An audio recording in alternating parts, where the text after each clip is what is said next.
بيحب الحاجه السيتروس.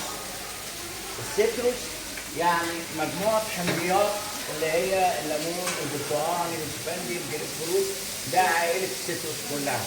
لما نتكلم مع بعض بالحاجه زي ديت، بجيب انا اليوسفندي بقشره واخليه واعمل منه اللحم بتاعه، اللحم بتاع اليوسفندي من البذر، والزيست بتاعه والقشر بتاعه، قشر البرتقال وقشر الليمون وقشر اليوسفندي.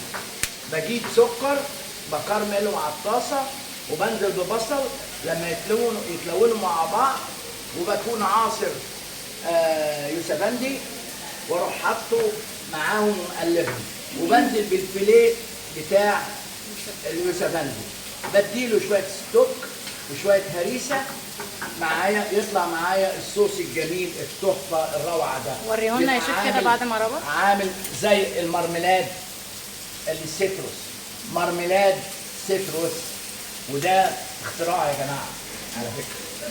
شكرا.